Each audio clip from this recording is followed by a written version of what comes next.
Pouvait-on imaginer Elisabeth II décédée sans ses fameux corgis? Toujours avec elle, durant toute sa vie, ces chiens ont fait partie intégrante de la personnalité de la reine Elisabeth II, qui en a possédé plus de 30 différents, dont elle s'occupait seule et qu'elle emmenait avec elle lors de ses grandes balades dans la lande écossaise de Balmoral. Et ses chiens le lui rendaient bien. Et page 6 révèle ce lundi que les deux animaux, prénommés Muick et Sandy, n'auraient pas quitté leur maîtresse sur son lit de mort et l'auraient veillé avec ses enfants avant de lui dire un dernier au revoir à Windsor où ils ont été transférés avant d'être rendus à un nouveau maître, le prince Andrew. Il faut dire que celui-ci semble aimer les chiens presque autant que sa mère et si est d'ailleurs lui qui lui avait offert le plus âgé des deux, Muick, nommé d'après un lac du domaine de Balmoral où elle aimait tant se rendre.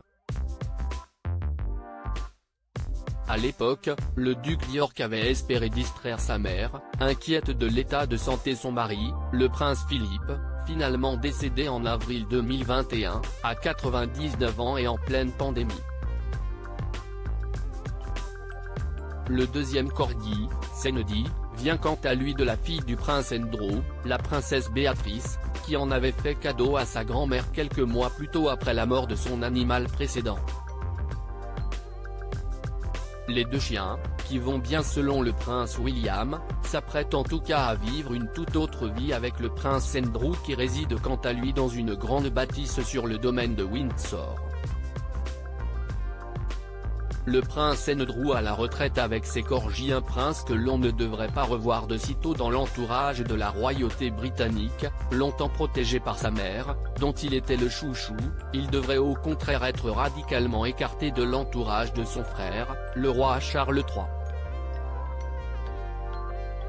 Une mise à l'écart qui intervient après les nombreuses affaires auxquelles le prince Andrew a été mêlé, et notamment celle de son amitié avec Jeffrey Epstein. Ami du milliardaire controversé, il avait participé à son trafic de jeunes femmes selon plusieurs témoignages dont une jeune femme qu'il avait accusée de viol.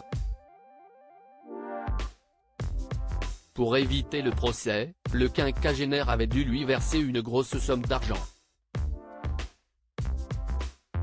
Un acte impardonnable pour son frère aîné et son neveu William, qui refuse désormais de lui adresser la parole, même si tout le monde a fait beaucoup d'efforts pendant la semaine d'obsèques de la souveraine.